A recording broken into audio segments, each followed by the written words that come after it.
Grand blessings, everybody. I hope that everyone is doing well on this Sunday morning. I am in a space where I am just being so grateful today and so thankful on this morning.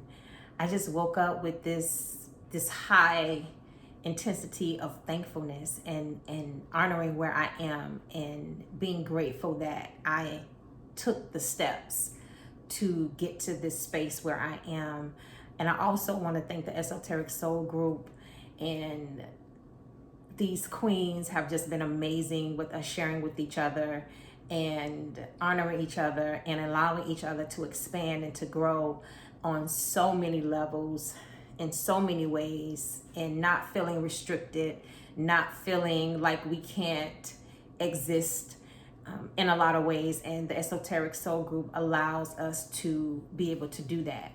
And so I just want to say thank you to them for sharing space and time with me and helping me to grow and helping me to evolve in this space as well.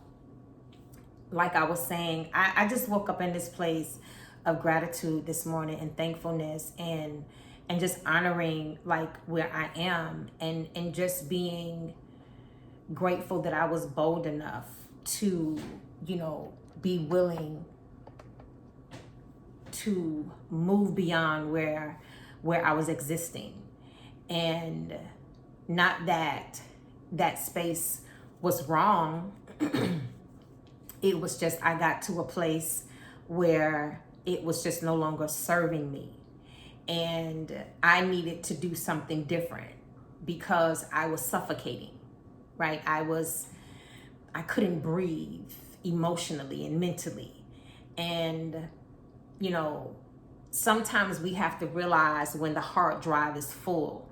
If you have a laptop or you have a computer or even on your phone, you try to save something. You try to, put, something on the hard drive and it says there is no room for what you're trying to do. You need to delete some things, in order to be able to save this information.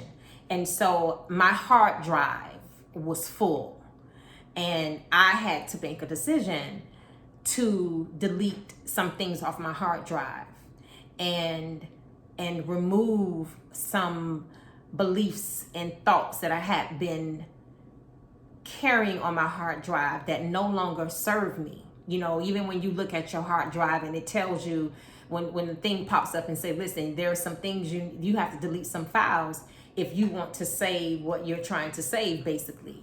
And then you go through to say, do I need to keep this? Do I need to keep that? And you make a decision, right? You make a decision to say, no, I no longer need this. This no longer serves me. I can definitely get rid of that. You look, why was I even holding on to that? Why is that even still on the hard drive? Right? And so I was just in this place of gratitude and thankfulness this morning that I stood up for myself, that I was no longer going to allow the Alexis within me that was suffering, that was being diluted, that was suffocating, that couldn't breathe anymore. Like I wasn't going to let that part of me die. And making the decision to stand up and say what, like, something is off, and not be afraid to say that to myself, and be willing to take a path that no one around me was on that I was aware of, right? And create this space for myself to exist and breathe freely, that is literally and figuratively as well. I remember I was going to learn beginner's yoga one particular day. It was a Sunday, I think. And we were going to meet the young lady who was offering us, this introduction to it. And so we were walking, we could see her, setting up, but we decided to walk through the grass.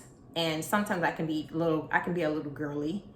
And and so I was like, I don't want, man, these little things are gonna get on my sneakers, so I'm being all girly, and I look to the left and there's a sidewalk, right? So in my mind, I'm thinking like, no, go walk on the sidewalk, right? Now walking across and going to the sidewalk would have literally took me like all out of the way. And the person that I was with, she said, no, this is the path, you just can't see it. And that spoke volume to me in so many levels, because what I realized in that moment, I was trying to resist, right? I was trying to resist the path that I was on. And I'm grateful that I learned to allow things to unfold as they should. Like I started to develop that mindset, and making this choice to breathe, and making this choice to not want to suffocate anymore. And a lot of times, when something is not familiar to us, we run, or we hide, or we say, no, this is not what I want. You resist it. And but I have to say, what if that's actually the path to you becoming and being what you say you want, right? We allow so many things, and I've said this so many times in my other videos. We allow so many things and so many beliefs to hinder us and to create fear. And sometimes, in a healthy way, you have to throw that stuff to the side and say, you know what? Let me just see what will happen. And if it's not it, then I'll try something else. But to remain paralyzed, to remain stuck and on life support is not the way to the kingdom. That is not what God intended for us, and how he intended for us to exist, to be restricted, right? That we should be free in our emotions, that our emotions should not hold us in bondage. They shouldn't create emotional wounds, as Miguel Ruiz would say, and we have to find what freedom looks like for self. I know it can be a challenge when you've been a part of groupthink, right? Everybody they're in this space. They think this particular way, and you make a decision to say, listen, I don't know if I want to groupthink anymore, because I'm looking at my life and I'm saying something is off. Something is not right. And you may not know what it is, but you are aware enough to say, listen, I know that we've been doing this like for 20 years, but I don't think I want to do this anymore. I don't think I want to go forward in this. And I think I'm going to kind of stop and reassess myself and reassess what I have ascertained, and see if it is apropos as I move forward. And, I had to do that for myself, and not be consumed or concerned with what people were going to think.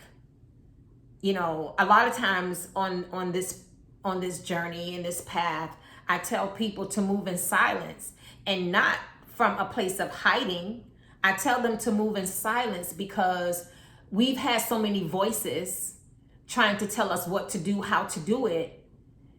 And that beginning phase is just a way for you to find your own voice.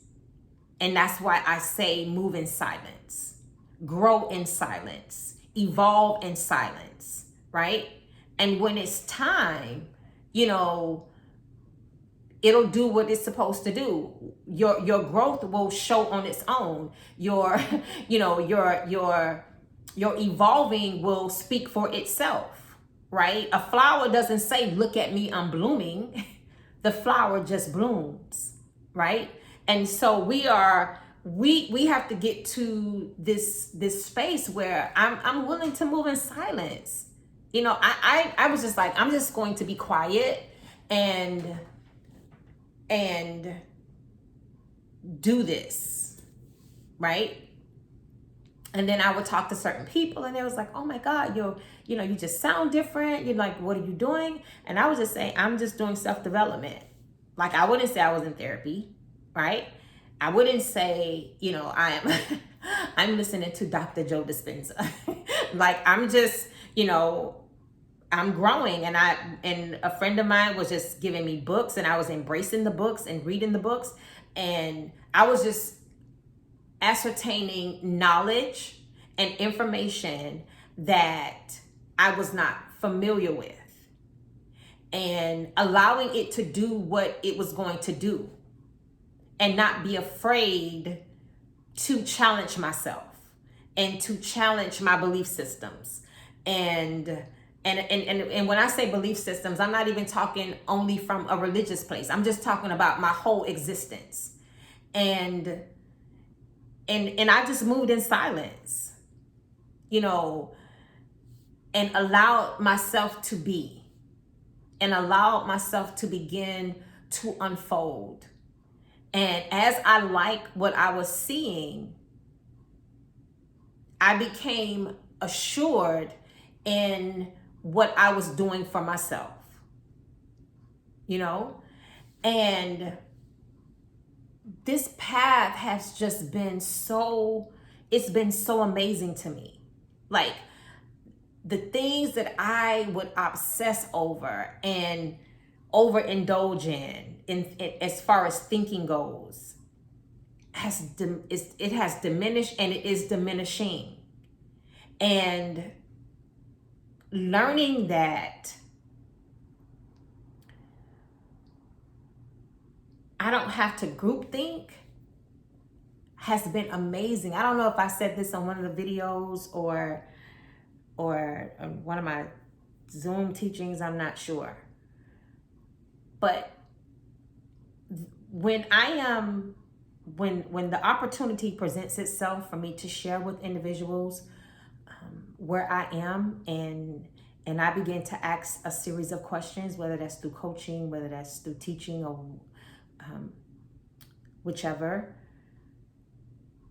and I start to ask them a series of questions, and they can't answer them because they're not accustomed to really thinking on their own.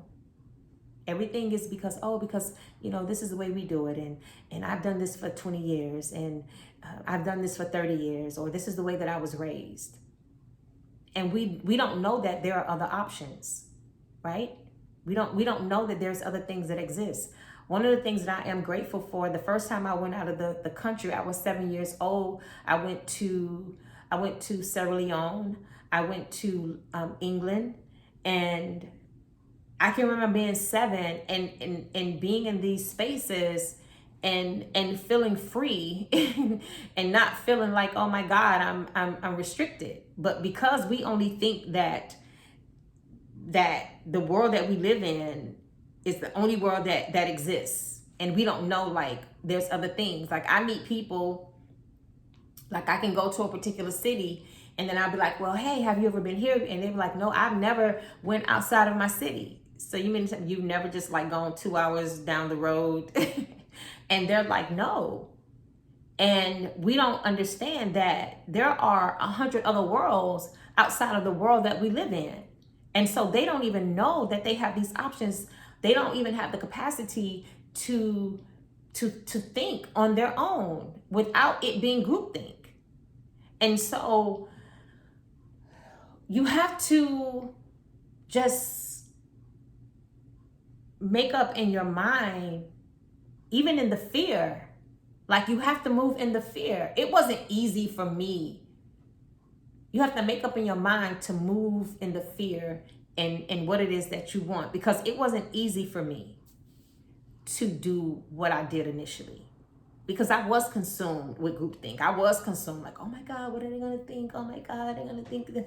And I was so consumed with what people were going to say, but that was part of my unfolding. But again, like I've said before, Alexis, I had to ask myself, Alexis, what do you want? What do you want your life to look like? And I didn't want my life to continue to look like that. I didn't want to continue to be angry and bitter. I didn't want that, right? I didn't want that. And the more that I released that which no longer served me, the clearer I became about myself. The clearer I became about how I wanted to show up for myself. Because we get so consumed about how we're going to show up for other people. But I had to be clear about how I wanted to show up for me, because how I show up for me, that's how I show up to the world. And there is a saying that says that everything that we see in the world is a reflection of every human being. So we reflect, what we see in the world. That comes out of us. We are the mirror to the behaviors that show up in the world. We are the mirror to the generosity that shows up in the world, And so I had to be clear about Alexis and not consumed about what other people were going to think. I didn't even have to have that conversation, like I said before. Oh my God, they're not a part of my destiny. Oh my God, they're not meant to be with me. Oh my God. Like, I wasn't even in that space. Like, and I'm being so serious when I say that. Like, I didn't have to have that conversation, because I was so focused on healing that I didn't have time to have that conversation. And the thing about healing is, it unfolds in so many ways. It's not only about healing your body and healing your mind. You have to heal the way you see money. You have to heal, the way you see being responsible. You have to, there are so many areas of healing. And I was so focused on being present with myself that I didn't have time to have these, sophomoric conversations about who don't belong there. And then one day, God just gave it to me. That which doesn't remain dissolves. I don't have to be focused on who's not there, like who's not with me in this process.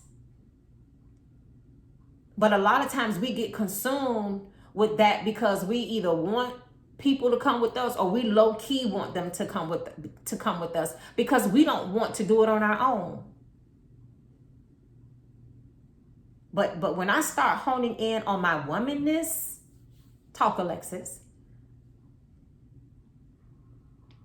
and I decided that there were parts of me that I didn't want to be a little girl anymore, I wasn't concerned about who was going to come with me. And I still have to practice that even now, because there's certain information that I have that can help us expand and grow really on this self, path of growth. And I may give it and they may not be ready for it. But I don't try to stay there and convince them. Like to say, listen, these are my appetizers, right? These are the appetizers that I'm serving. It's caviar. It's artesian crackers. It's You know, it's olives and, Kalamata olives. You know, I have some fig jam. I have some chives. This is what I'm serving. I have some escargot, you know, but if they don't want it, like I can't, I don't live in that space anymore. I don't try to make anybody come, you know, like, you have that right. You have that choice. But I have to be clear about my womanness. I have to be clear about my growth. And so you have to want to move in this space where you can't be consumed about people. Like, don't even have that conversation about like who's not going to be there with you. You just start moving. You just start doing what you need to do for you. And don't have that, oh, maybe they'll come. No, you start doing what you need to do for you. And I know this may sound not nice, but you do what you need to do for you. And don't get consumed in what's going on around you. You heal. You be present, or learn to be present with you. Heal your mind, heal your body, heal your beliefs, heal your thoughts. You be present with you. You honor you. You be kind to you. And all will unfold as it should. All. That's like one of the things, like my understanding of Jesus now has gone like to this next level, right? Like, I look at his life and I'm like, Jesus was like, listen, I have to do what I have to do. Like, yeah, I came here to heal people, right? I can't get caught up in all of this other stuff. Like, I don't have time for it, right? He had a mission and he understood what his mission was. Do you want to be healed? And that's what he was offering. He was offering healing. He was offering a way for people to not be restricted and confined to the traps and the and the restrictions of religious people. Oh, Alexis. You have to make a decision about what you want to do and how you want to live your life. And I'm not saying it will be easy. That's not what I'm saying. But what I am saying is, what do you want for you? Are you tired of being depressed? Are you tired of being angry? Are you tired of being bitter? Are you tired of being resentful? Then what are you going to do about it? Because whatever you hold for people, you hold for yourself. That anger is not in their body. That bitterness is not in their body. That resentment is not in their body. That's what you're holding in you. That's your body at a dis-ease.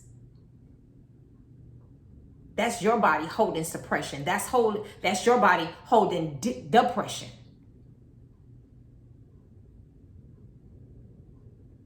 You got to get off your hard drive. Your human hard drive. Delete, delete, delete. Well, thank you for sharing space and time with me. I am Alexis Cole. And until next time, Ashe. Bye-bye. Happy Sunday.